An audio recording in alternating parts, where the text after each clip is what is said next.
Alright, boys and girls, today we're going to be making a graph to show which is the fastest bird. We were making it so that we looked at the rotations between bird 1 and bird 2 based on the different speeds.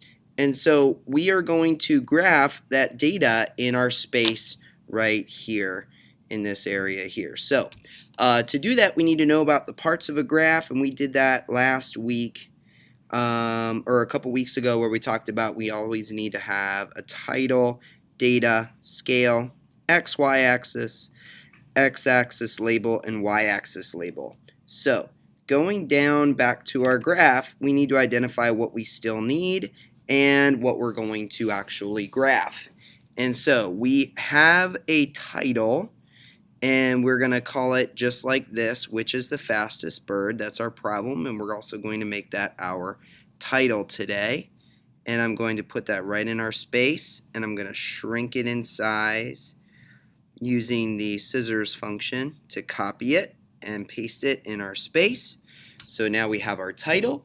We also have an x-axis label. Remember, x goes across. Y, just like your hands in the song YMCA, goes up and down. So that's our y-axis label, the number of spins. What we also need is our data, which we collected over the last couple of weeks with our spinner, or with our birds. So we have that information. Next, I need an x-axis and a y-axis. In Notability, you're going to get a pencil, and you can make it whatever color you want, but I'm going to use the mid-size pencil. And if I drag my marker down and I hold it there, it makes a nice straight line. So I'm going to do that so that it starts at the label line that divides it up all the way down to the bottom of our graph. Next, I'm going to go one above our x-axis label so that we have room for our labels for the bird speeds. And I'm going to go across. Next, we need to have a scale. Now, our largest number is 22, and I have 12 spaces in this area. And so I can, 12 intervals or lines. So I can use them to be my intervals. And so they're going to be counting by twos. So I'm going to use a smaller pencil to write those, and I'm going to write my intervals on the line. The x and y where they meet is called the origin. So this is where 0, 0 would be, speed 0 and 0 number of spins. And so I'm going to go from there, and every line right on top of it, I'm going to write my y-axis intervals, 2, 4, 6, 8, 10, 12. And you're going to write yours scale of 2 as well.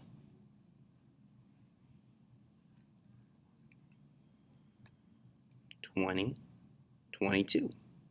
All right, now to help us to organize our bar graph before we get started, I'm going to draw lines from in between each bird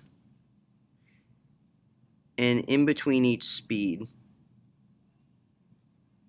This will allow me to make a nice bar graph that's a straight line up and down that's in line with our data that we already have.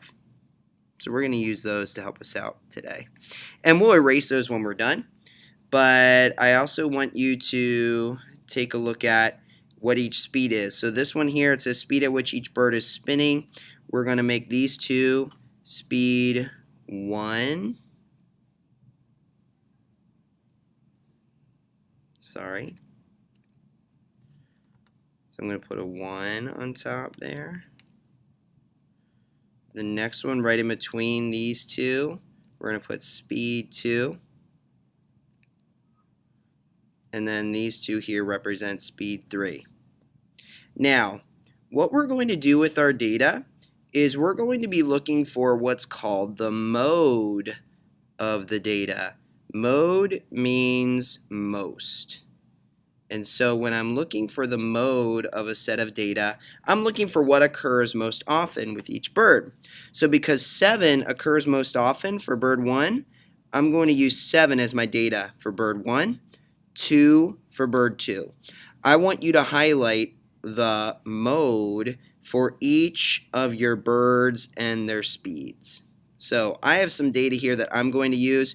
I'm only going to go over what speed 1 is going to look like. Your job is going to finish the job. So I'm going to look, and my mode for bird 1 is 7. So I'm going to use for bird 1 the length or the 7 spins. So I look here and I see 6 and 8. Where's 7 in this? Well, if these lines represent 6 and 8, in the middle would be 7. So I'm going to make my bar graph so it goes to the middle between 6 and 8. And then I'm going to choose my bird 1 to be green. Doesn't matter what color you make for that. And then I'm going to highlight it green. If you accidentally go over it and change your mind, you can use the scissors. Go to Style, and then you could change it to red or to purple or whatever color you choose in that background. So I'm going to keep it at green, and my bird 2 will always be, we'll make that one pink.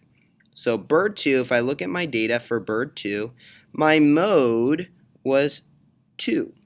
So my spins down here is where I should see that 2 line up.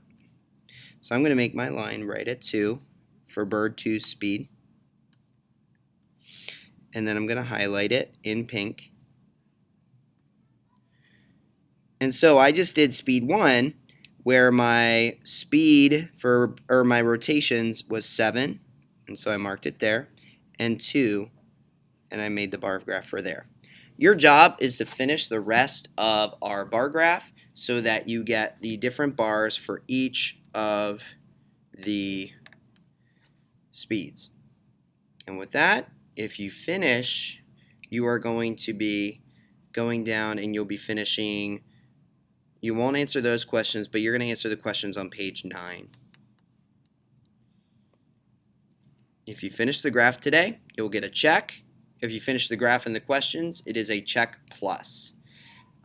If you do not finish the graph and there were times where you were not focused on what we were doing and distracted by others or your own choices, it will be a check minus for today. All right, happy graphing and get that finished.